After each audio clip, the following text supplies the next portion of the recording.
زوال ایسے نہیں آتا. 3 کام جو کرے گا کبھی عزت نہ دیکھے گا. 3 کام جو کرے گا کبھی عزت نہ دیکھے گا. 3 کام جو کرے گا کبھی عزت نہ دیکھے گا. اور 3 کام جو کرے گا کبھی ذلت نہ دیکھے گا. 3 کام جو کرے گا کبھی ذلت نہ دیکھے گا. 3 کام جو کرے گا کبھی ذلت نہ دیکھے گا. جو جھوٹ بولتا ہے، جو ظلم کرتا ہے، جو دھوکہ دیتا ہے، جو جھوٹ بولتی ہے، جو ظلم کرتی ہے، جو دھوکہ دیتی ہے، عزت کے خواب دیکھنے چھوڑ دے. ذلت مقدر ہے اس جہان میں اس جہان.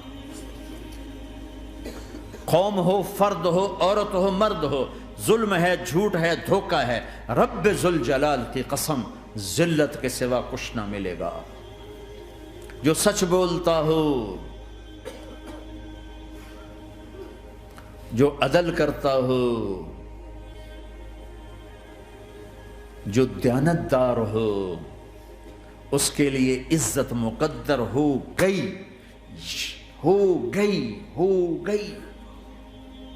سچ ایک فرد میں ہے، عدل ایک فرد میں ہے، دیانت ایک فرد میں ہے یا ایک قوم میں ہے.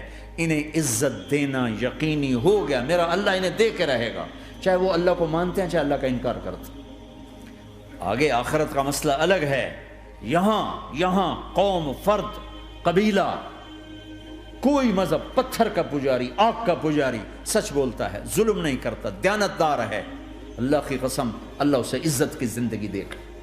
رات کا تہجد گزار، دن کا روزے دار، کہیں ظلم کرتا ہے، کہیں جھوٹ بولتا ہے، کہیں دھوکہ دیتا ہے، ذلت اس کے ماتھے پہ لکھ دی جائے گی اور موت کے بعد کی ذلت بھی ساتھ اٹھے گی. تو اللہ کو راضی کرو. کیسے؟ کبیرہ گناہوں سے بچ کر، اس کے سامنے سر جھکا کر. دوسرا کام، اللہ کے بندوں کے ساتھ معاملہ کرو.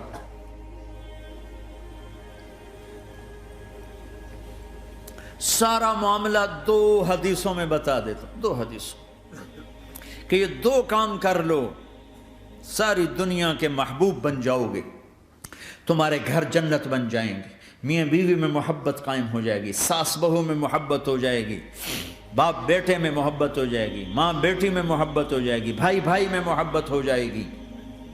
2 کام کر لو. ان 2 میں سب کچھ چھپا ہوا ہے.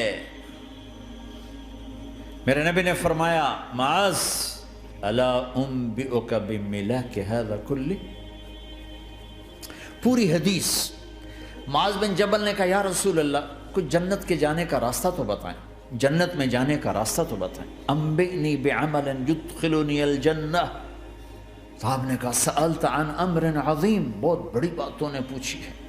تقیم الصلاة المکتوبہ، تؤدی الصلاة المفروضہ، وتصوم رمضان، وتحج البیت.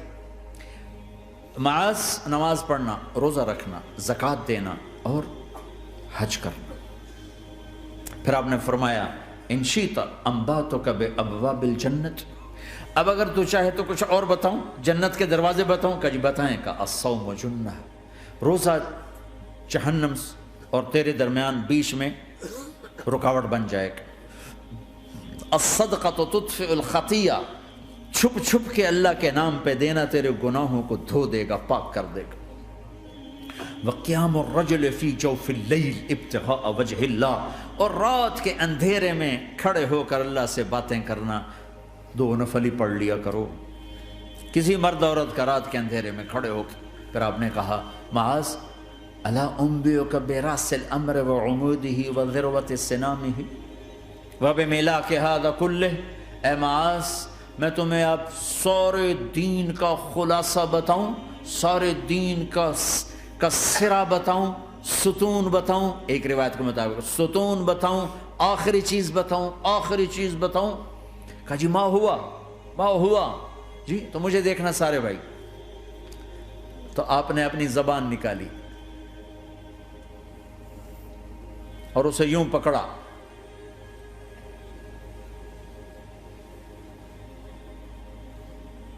معاذ کف ھذا، معاذ اپنی زبان پہ قابو پا جا، یہ میری پوری شریعت ہے، یہ پورا دین ہے، یہ کس کو سمجھایا ہے؟ معاذ کو۔ کیسے سمجھایا؟ جیسے چھوٹے بچے کو سمجھاتے ہیں، ایکشن کر کے۔ صرف اتنا بھی تو کافی تھا، بھائی زبان کی احتیاط کیا کرو، ایسے سمجھایا جیسے چھوٹا بچہ۔ کیوں کہ مشکل ترین کام ہے۔ 22 ویلر ٹرالے کو بریک لگانا آسان ہے، یہ 2 انچ کی زبان کو بریک لگاتے ہوئے سارے بریک فیل ہو جاتے ہیں۔ اور جتنا آج گھروں میں فساد ہے اس کے پیچھے یہ زبان ہے۔ اور یہ کون ہے جس کو معصوم بچے کی طرح سمجھایا ہے؟ معاذ بن جبل۔ اور معاذ بن جبل کون ہے؟ میرے نبی نے کہا قیامت کے دن میری امت کے علماء کا جھنڈا معاذ کے ہاتھ میں ہوگا۔ اور یہ کون ہے؟ میں پچھلے مئی میں گیا ہوں، یہ مئی جو گزرا ہے، اردن ہمارا اجتماع تھا تبلیغ کا، میں وہاں گیا، عمان میں آگے اربد گئے، اربد سے 18 کلومیٹر 20 کلومیٹر آگے حضرت معاذ کا مقبرہ ہے، باپ بیٹا دونوں وہاں دفن ہیں۔ حضرت عمر کے زمانے میں انتقال ہوا، جب میں اندر گیا تو اوپر لکھا ہوا تھا تاریخ وفات 18 ہجری، اور اب ہے 1435 ہجری۔ 1417 سال اس آدمی کو دنیا سے گئے ہوئے ہو چکے ہیں۔ جب میں مقبرے میں داخل ہوا، کمرے میں جس میں قبر تھی، سارے کمرے میں خوشبو ہی خوشبو۔ قبر پر 2-4 چادریں پڑی تھیں، مجھے خیال آیا کہ میرے خیال ہے یہ چادروں پہ خوشبو لگی ہوئی ہے، وہ خوشبو آ رہی۔ اس وقت میں فاتحہ پڑھ کے واپس چلا گیا، جا کے نماز پڑھی، مسجد قریب تھی، مغرب کی نماز پڑھ کے پھر دوبارہ آیا، پھر میں کھڑا ہو کے سوچ رہا ہوں یہ کیسی خوشبو ہے۔ تو ایک آدمی میرے پاس کھڑا تھا، میں وہ ایسے کر کے نا چادریں سونگھنے کی، شاید یہ چادروں میں خوشبو لگی ہوئی ہے۔ ایک آدمی میرے پاس کہنے لگا جناب یہ خوشبو چادروں میں نہیں ہے، یہ اس قبر والے کی خوشبو، یہ 24 گھنٹے آتی رہتی ہے، 24 گھنٹے۔ پھر میں نے فزیکلی ایک چادر کو سونگا، کسی ایک چادر میں کوئی خوشبو نہیں تھی۔ یہ وہ معاذ ہے جو 1417 سال ہو چکے ہیں مرے ہوئے، اور قبر مہک رہی ہے۔ میں سنی سنائی نہیں بتا رہا، آنکھوں دیکھا بتا رہا ہوں، خود گیا ہوں، خود یہ مئی جو گزرا ہے۔ ان کو ایسے بتا جو چھوٹے بچے کو، معاذ زبان پہ قابو رکھنا۔ اگر زبان پہ قابو آ گیا تو میاں بیوی کی لڑائی ختم۔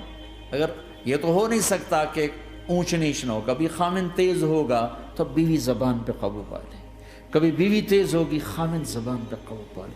اگر دونوں ہی سیکھ گئے تو ان کا گھر جنت بن جائے گا۔ کبھی ساس اکھڑے گی تو بہو چپ کر جائے، کبھی بہو اکھڑے گی تو ساس چپ کر جائے، کبھی باپ اکھڑے گا تو بیٹا چپ کر جائے، کبھی بیٹا اکھڑے گا تو باپ چپ کر جائے، دعویٰ نہ کرے کہ میں باپ ہوں میرے آگے بولتا ہے۔ انسان انسان ہے، خطا ہوتی ہے۔ اگر آپ بھائی یہ پیچھے نیچے مستورات بھی ہیں، اپنی زبان پہ قابو پانا سیکھ لیں۔ کسی کو دکھ دینے والا بول نہ بولے۔ المسلم من سلم المسلمون من لسانہ و یدہ، آپ نے فرمایا مسلمان ہے ہی وہ، مسلمان ہے ہی وہ جو ہاتھ اور زبان سے کسی کو دکھ نہ پہنچائے۔